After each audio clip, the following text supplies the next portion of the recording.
everyone, once again, and welcome to another episode of Inside IUE Sports. I'm your host, Caleb Gillock, and on today's episode, we're not only going to talk about golf, but also track and field. But first, we're going to talk about women's golf, and joining me to do so is Alex Van Wansel. Alex, thanks for joining me. Yep. Well, let's start out by talking about the Brescia invite that was back on March 26th and 27th, and you were the first IU East women's golfer actually to win an event. Tell us about the Brescia invite.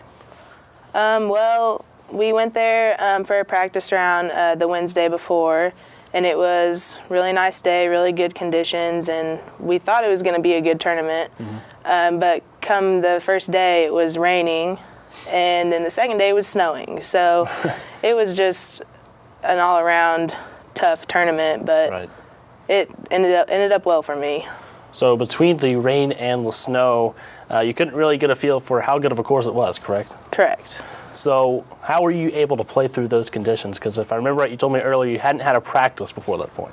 Right. We had not had a practice before then. We were in the mix of changing coaches, but it was tough. We actually played the front nine as a practice round and drove the second nine because the sun was actually going down. But yeah, it was kind of hard to be able to test everything out because the rain made the course really soggy and really wet and to walk in, and it was cold, so we couldn't feel our hands. It wasn't ideal conditions, basically. Well, like I said earlier, you're the first IU East women's golfer to win an event. What does that mean to you? It actually feels really good. I've never won a golf tournament before. I've came in second one time, but yeah, I was really happy whenever it happened. Well, you also broke the school's 18-hole and 36-hole school records during that tournament. Tell us about that.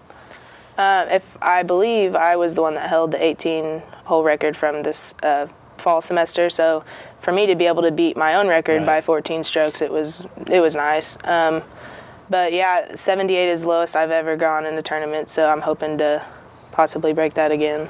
Right. All right. Well, from there, you competed as an individual at a tournament in Prestonburg, Kentucky. Tell us about that one. That was probably one of the craziest courses I've ever played. It was at the top of mountains, basically, and if you were anywhere but straight, you're in trouble. So the weather was really nice, so that helped, but it was really windy being on top of the mountains, and it was a good field to play in. I believe I finished the top half of the field, so that was a good accomplishment for me. Right. Well, you mentioned the weather. How big of an effect did it have on your playing today? Actually, quite a bit. I never realized how much wind affected being up that high on a mountain, but it did. It was pretty challenging. And how did the wind affect that? Was it just the curve of the ball, or what was it? Yeah, it can, from hitting a driver to putting, it doesn't really matter. It can go either way. And there had been times where the wind had helped putts, and it had been where it didn't help at all. So it just kind of depends on really which way the hole was going. And how did you place at that tournament? I think I placed 23rd. I'm not real sure. I didn't. It was their conference tournament that they had, so I didn't think that I could have actually placed in the tournament. So I just basically went for shots that I kind of didn't think I should have, I guess, but I didn't. I was just practicing what I needed to work on, and it just came out how it did. All right. Well, let's take a look ahead at the KIAC meet, which will be held April 16th and 17th at the same course where the Brescia invite was. What do you expect to see there? I'm hoping it'll be nicer weather. Right. And that will be maybe a little bit more competition because there'll be better playing conditions, and the other players will obviously be able to play in those conditions as well. So it might help their game more, so I would need to be more on top of my game, I guess. Right.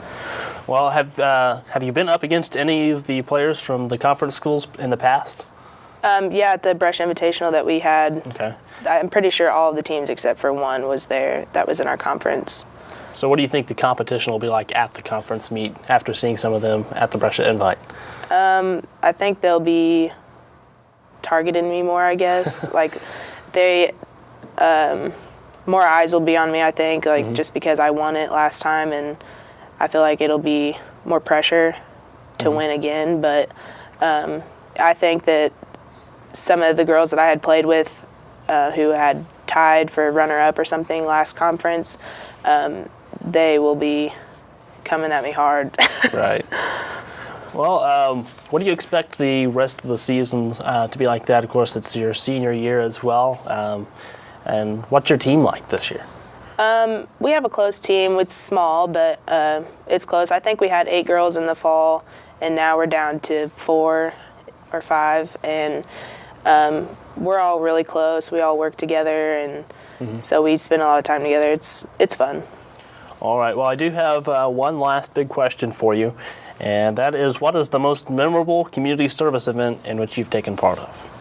Last spring, Coach Selhorst put on an event at Highland, and it was ages like 5 to 12 or something, and they just came out to Highland, and we helped coach them for a day. And like, we had stations, and each one of the players was at a different station, and they would come and win prizes and play games, and that was a lot of fun. We had food afterwards, and it was a big party, I guess.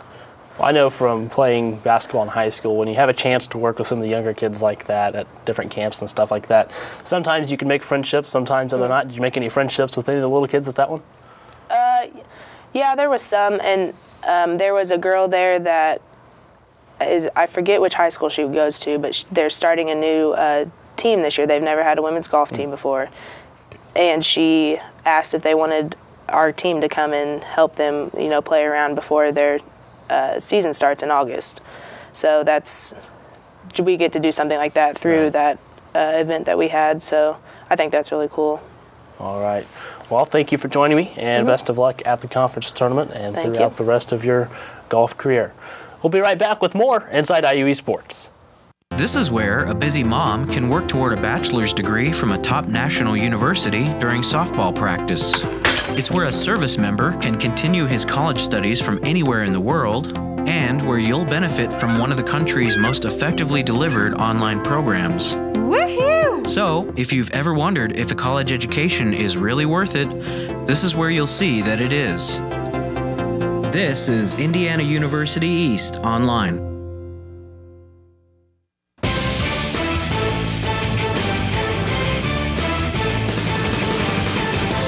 And welcome back to more Inside IUE Sports. We just finished talking about women's golf with Alex Van Wansel. Now it's time to talk about men's golf with Drew Houck. Drew, thanks for joining me.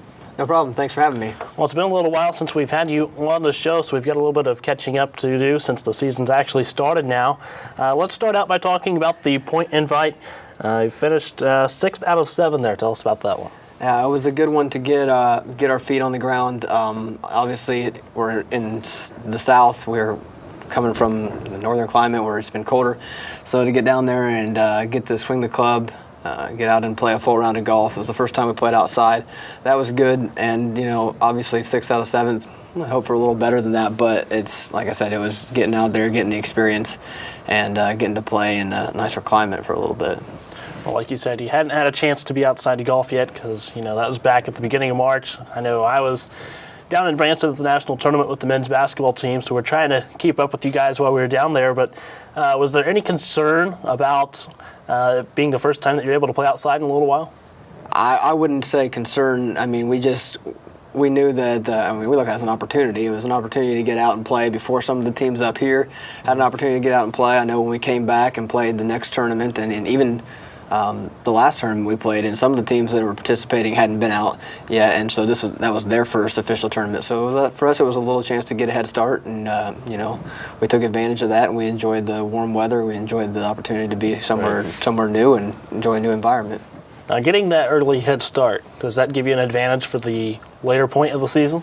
That's the goal anyway. I mean, it doesn't always work out that way, but obviously we went down there with the intent to practice and get better, and so, getting an opportunity to play before everybody else, as I just alluded to, hopefully gives you a little bit of a leg up when you come back and you play against the teams that have been kind of stiff and haven't gotten a chance to get out and play. All right. Well, the next one was the Mount St. Joseph Invite. Placed 10th of 12th and or 10th of 15 and 12th of 15 at that one. Mm-hmm. Tell us about that one. That was a good one too because that was a really tough course. I mean, Aston Oaks was really tough, out of bounds, lines fairway on each side on most of the holes there. And also it was a Division II tournament. I think most of the teams there were D2, so it was really good competition, a really tough course. And again, I mean, along the same lines of getting out and playing earlier than everybody else, playing tougher courses than we're going to see down the road is also beneficial to us. So we played a tougher course in a tough field, and hopefully that benefits us in the future, especially when we come play conference, where maybe the course is a little easier, the competition isn't as good. Right. Well, with having a tougher course like that, keeping that in mind, are there any more of the tougher courses coming up yet this season? I'm not entirely sure we have one more tournament before conference. I don't know what the course looks like because it's a new tournament and we haven't played there in the past. So from my understanding, it is a relatively tough course. The one we played at after the Mount St. Joe's tournament was also tough. So we've certainly, I think the courses we've played have been a little tougher than the conference course we're going to play, which is Liberty. Not that Liberty can't present a challenge, but these courses have been good preparation. They've been tough enough that we're going to be ready for what we see in conference. Right. Well, you did mention that there was one after the Mount St. Joseph. That was the Brescia Invite. Tell us about that one. That was a really unfortunate weekend in terms of the weather, just because we had some really, really nice days for the first time in a while, and then down there it was extremely cold, and but it was another great opportunity to play golf. I mean, you can't complain. You're playing golf and having fun competing. So I don't know exactly what we finished in that tournament, but I think competed a little bit better that tournament, and had Franklin played really well both days. So that was a good tournament, yeah. No, another benefit to the Brescia Invite is you get to see some of the people that you'll see later on in the conference tournament, correct? Yeah, that's absolutely right. And like I just said, it's nice to play some tougher competition, but at the same time, it's also nice to see some familiar faces and kind of get an idea of what you'll be going up against and match your scores on the same course on the same day. You can see where we stack up against the guys and the teams that we're going to be playing in the conference. So yeah, that was nice. All right, well, let's take a look ahead, and the next event's going to be April 17th and 18th. That's the Bethel Invite. Tell us about the Invite. What do you expect to see there? Well, I mean, again, this is the first year that we've played this tournament, so I have never played the course. I don't know what the field looks like. Honestly, don't know a lot about it. Just trying to get out and work on my game each day here in between, the last tournament and that one, and hopefully when that day, or when the 17th and 18th arrive, I'm ready to play, and we can go out there and compete. What are some of the things that you're working on right now in practice just to get ready for not only Bethel but the conference tournament as well?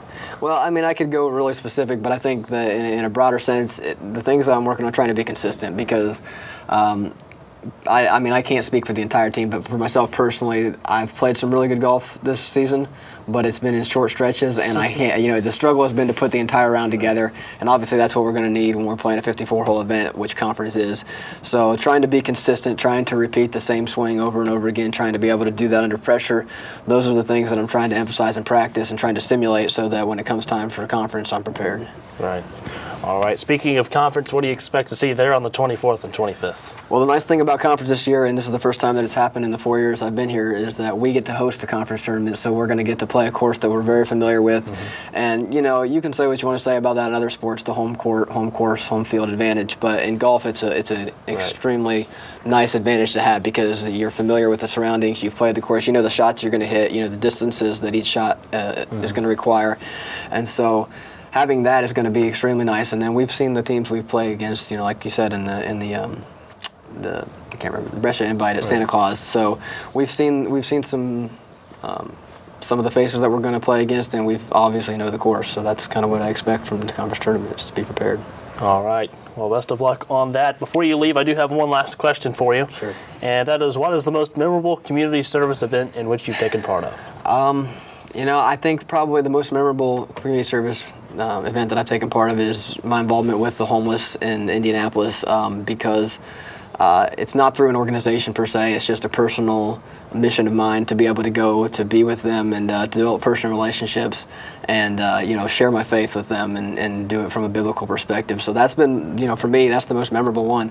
I've developed relationships with some individuals that are going to last for a while and hopefully make a difference in their lives. How did you get started in that? That's a call it was just a calling for me personally, as a Christian and as somebody who believes in the Word of God. I felt like I needed to step out and start to minister to some people, and so felt like that was an opportunity there and needed to talk to those people, share with them, and hopefully befriend them and give them some things that maybe they didn't have before. That was how it all got started. All right. Well, thank you for joining me, and best of luck on everything in the future. That was all about men's golf with Drew Houck. We'll be right back with more Inside IUE Sports.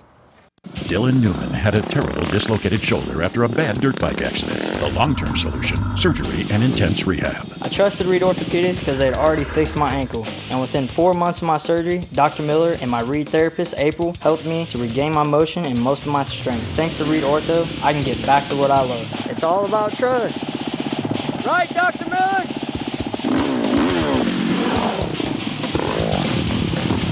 Right here at Reed. Right here in Richmond.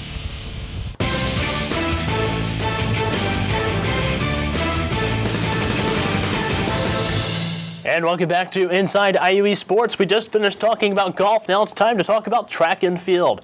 And joining me to do so is track and field coach Brett Crowley. Coach, thanks for joining me. You're welcome, Caleb. Thanks for having me again. Well, what's been going on for the track and field teams? Of course, Transylvania, the men's team placed 7th, women placed 9th. Tell us about that one.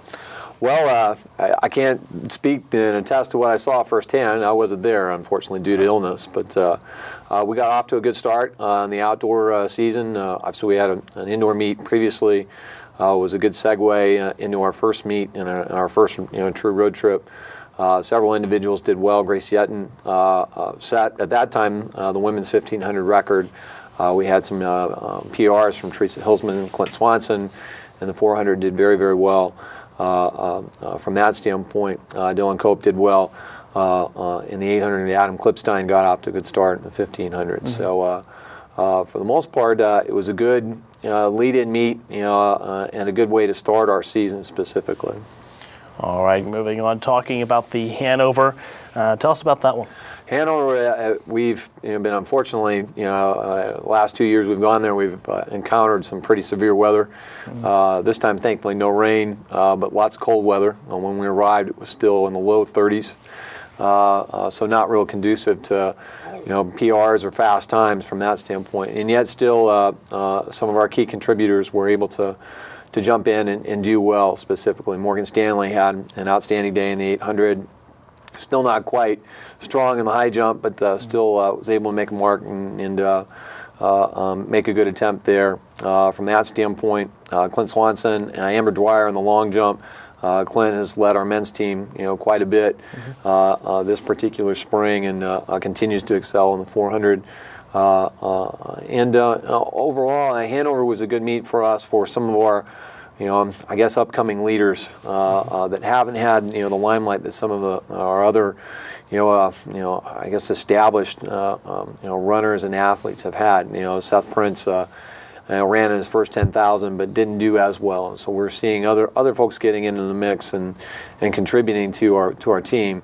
We're not scoring as many points at this particular meet or other meets, previously because of this, but we're hopefully that it will bode well, down the road. Now, you mentioned that at Hanover the cold weather was an issue. How does that affect their running and everything? Well, sprinters in cold weather. Cold weather is a conducive environment for hamstring pulls and everything else. It takes longer to get warmed up. One of our mantras is if it gets cold, you're not to be sitting underneath the tent, or you're not just supposed to be sitting down and hanging out. You need to be up and moving and doing everything you can to keep your muscles warm. So it's not as conducive, I think, for sprinters, especially in the field event folks doing sprint-like activities, the long jump, obviously, and even the high jump. It's not an easy environment to compete in, from that standpoint. Distance runners is a little bit different story. It still takes a little bit more for them to warm up and get really loose and get going. But it's really a handicap to the sprinters when it gets, if it's not above 40, it's very difficult for them to, and I'm not just speaking for our team, but for others. It's difficult for sprinters to really get moving, get their quick twitch muscles and into gear and ready to go from that standpoint. So we would rather see a lot better. Right. 50 degrees or better would be more ideal for us all the way around. All right. Well, from Hanover, you went to Anderson once again. Tell us about how Anderson went. Well, again, being an outdoor sport, weather has an influence. But thankfully, it was a little bit warmer. When we arrived to a downpour and started the field events in an absolute. It felt like a deluge. We didn't know that we would actually get the full meet in at that juncture in time, and athletes, Red Wolves in the high jump and the shot put really struggled with the conditions. Eric Hall, our junior thrower in the shot put, generally is around over 10 meters, really kind of struggled with his footing and getting his form down specifically, and primarily due to the weather. Morgan, Andrew Wilcox did not jump in that weather at that point in time due to illness. So our field events were not nearly as strong. Clint made one attempt at the long jump, nearly slipped on the board, and we said that's it for the day. Field events are pretty much null and void. But the running events at Anderson, the weather broke. We enjoyed about 3.5 hours of really comfortable spring weather in the mid-60s, and Grace Yetton reset her 1,500 record, had a personal record in the 800. Tracy Hillsman, as she'll brag, had the best women's 5K record ever, but that got called due to lightning, unfortunately, later in the evening. She started off and had our first mile in just a little under 6 minutes and 15 seconds. Seth Prince was very close to a school record in the steeplechase, did that for the first time. Our relay teams got back in the swing of it. The men set a school record in the 4x4.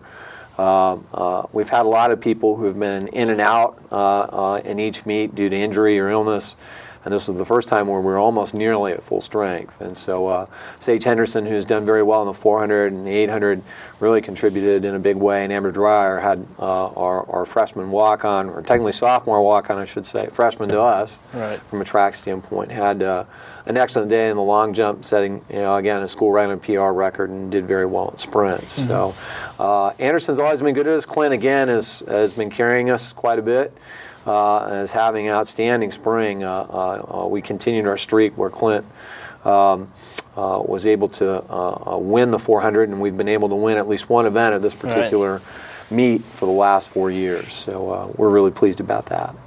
All right, well, taking a look ahead, you've got the Billy Hayes at IU. That's going to be on May 2nd. What do you expect to see there? Well, it's a unique situation. The Billy Hayes meet at Bloomington is an NAIA qualifying meet primarily. It's after really our other two meets that we'll talk about down the road, but Little State and the conference meet. But the Billy Hayes meet will be an opportunity for any Red Wolf on the track and field team who's close to making the NAIA qualification marks. A chance to one last ditch effort to go do that in a very top flight venue. The Hayes and the Robert Haw Memorial Track is an outstanding facility. Obviously, Big Ten capabilities. IU has done a great job with that facility, and so that's a last ditch effort. We have a couple of young men and women that could possibly pursue qualifying for NAIA Nationals. So we'll take whoever has the closest, who are closest to those standards in their events. Dylan Cope has an opportunity. I think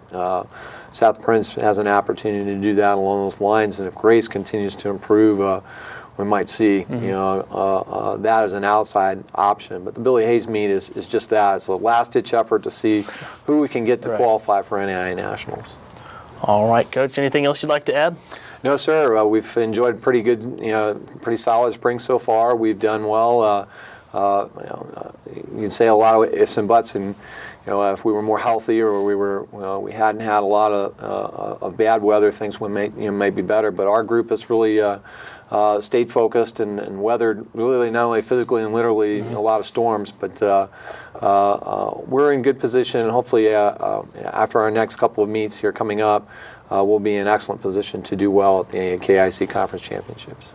All right, Coach. Thanks for joining me, and best of luck throughout the rest of the season. Thank you. Appreciate your time. We'll be right back with more Inside IUE Sports.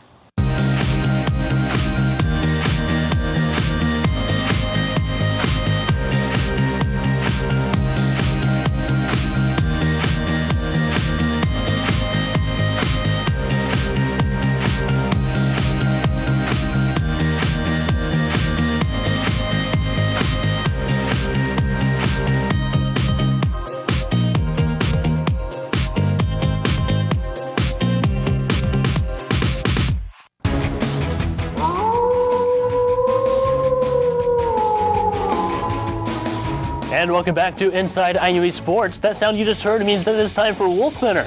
Wolf Center is where we take a look back at last week's IU East results and ahead to next week's schedule. You can download the Wolf House sound you just heard for free by downloading the free IU East Athletics app at the iTunes App Store or at Google Play. Now taking a look back at last week's results. On March 26th and 27th, the men's golf team placed 6th at the Brescia Invite. Also on March 26th and 27th, women's golf played as individuals at the Brescia Invite. On March 28th, the men's track and field team placed 11th at the Hanover Invite. And on March 28th, the women's track and field team placed 12th at the Hanover Invite. On March 30th, men's tennis lost to Hanover 7-2, and on March 30th, women's tennis lost to Hanover 9-0. On March 30th and 31st, women's golf played as individuals at the Mid-South Conference Spring Invite.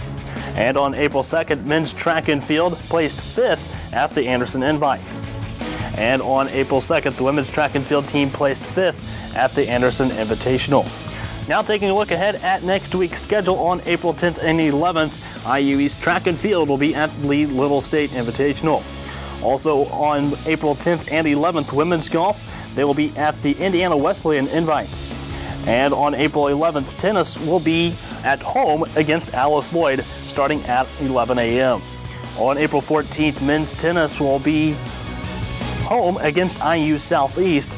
And on April 15th, tennis will be at Wittenberg starting at 4:30. On April 16th and 17th, women's golf will be at the KIAC tournament in Santa Claus, Indiana. And on April 17th, tennis, IU East will be at Oakland City. And on April 17th and 18th, the men's golf team will be at the Bethel Invite. That concludes this week's episode of Inside IUE Sports. I'm your host, Caleb Gillock. Thanks for watching, and we'll see you next time.